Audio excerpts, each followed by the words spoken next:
Devotion isn't demanded, it's inspired.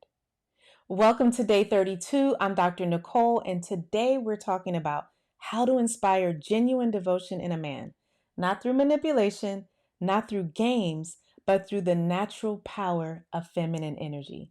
This isn't about making someone obsessed with you or creating unhealthy attachment. This is about creating the conditions where a healthy, emotionally mature man naturally wants to commit to you, protect you, and build a life with you. If you want to understand what creates lasting devotion versus temporary attraction, this video is for you. The foundation of devotion is emotional safety. Men become devoted to women who make them feel emotionally safe. What does emotional safety look like? You don't attack his character when you're upset. You address his behaviors without assassinating his personality. You can say, I felt hurt when this happened without saying, you're a terrible person. You don't use his vulnerabilities against him. When he shares something personal with you, you don't throw it back at him during arguments. You honor his trust. You don't punish him for not being perfect. You understand that he's human, that he will make mistakes, and that growth happens over time. You create space for him to be himself. You don't try to change him into someone else. You appreciate who he is while encouraging his growth. When a man feels emotionally safe with you, he can relax. He can be vulnerable. He can show you parts of himself that he doesn't show anyone else. And that creates a bond that goes far deeper than physical attraction.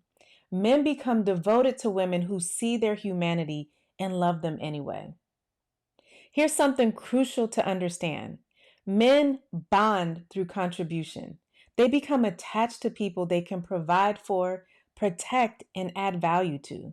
This is why chasing men doesn't create devotion. It removes their opportunity to contribute to your life. When you're doing all the pursuing, all the planning, all the emotional labor, you're robbing him of the chance to show up for you. And when he can't contribute, he can't bond.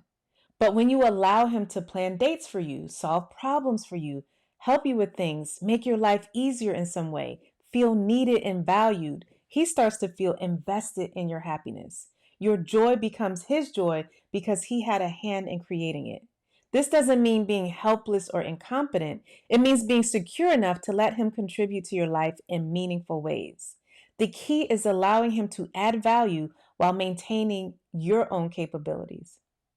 The combination that inspires devotion is softness plus standards. Softness without standards attracts men who want to take advantage of you. They see your kindness as something to exploit, your flexibility as an invitation to treat you poorly. Standards without softness attracts men who see you as a challenge to conquer, but once they win you, they lose interest because there's no warmth to sustain the connection. Softness plus standards, that attracts men who want to earn your love and keep it. They're drawn to your warmth, but they respect your boundaries. This looks like being kind but not tolerating disrespect, being understanding but not accepting excuses, being supportive but not enabling poor behavior, being loving but not losing yourself. You can be soft in your delivery while being firm in your standards. You can be warm in your energy while being clear about your boundaries. This combination is irresistible to healthy men because it promises both comfort and respect. Men become devoted to women who appreciate them without putting them on a pedestal. Appreciation means noticing and acknowledging the things that he does for you, the effort he makes, the ways that he shows up. It means expressing gratitude for both big gestures and small kindness. Pedestalizing means treating him like he can do no wrong, ignoring red flags, or losing yourself in admiration for him. The difference is that appreciation sees him clearly, both his strengths and his flaws, and chooses to focus on what you value about him. Pedestalizing sees him as perfect and creates pressure for him to maintain an absolutely impossible standard. Men want to be appreciated for who they are, not worshiped for who you think they are.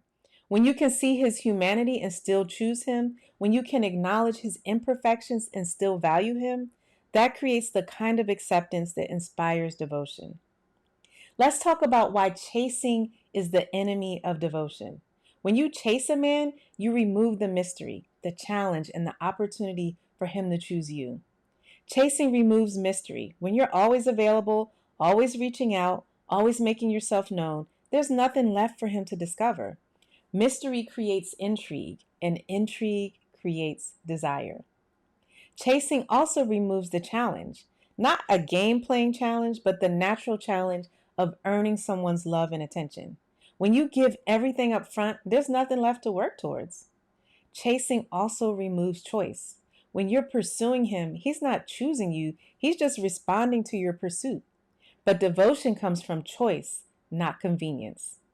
Chasing also reverses polarity. You become the masculine energy pursuing, and he becomes the feminine energy being pursued. This might work temporarily, but it doesn't create lasting attraction. Instead of chasing, you want to be so magnetic, so fulfilled, so genuinely happy in your own life that he naturally wants to be part of it. You want to be the woman that he chooses. The energy that inspires devotion is abundant, not needy. You have a full life that he gets to add to, not an empty life that he needs to fill up.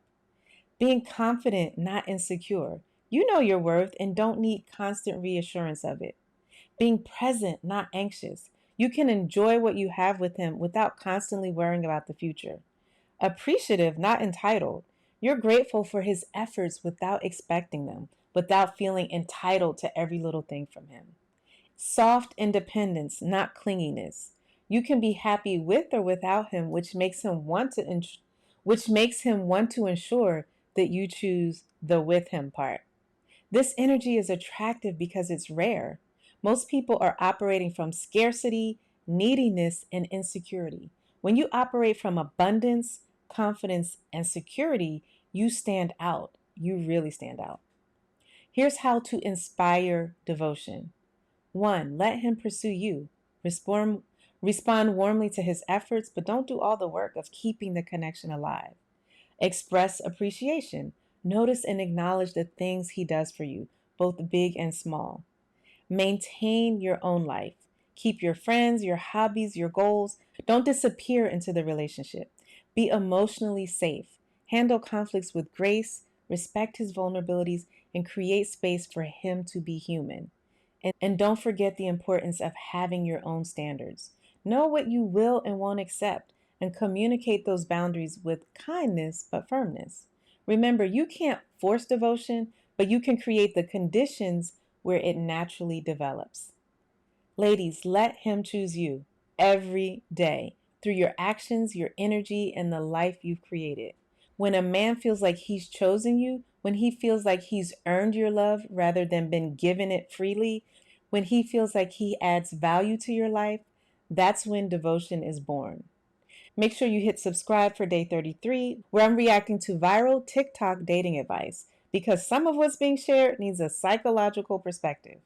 Tell me in the comments what's one way you want to practice inspiring rather than demanding in your relationship. Don't forget to hit subscribe to get all of the videos and to watch the podcast, The Secret Formula of Femininity, which comes out every week. I'll see you tomorrow. I'm Dr. Nicole.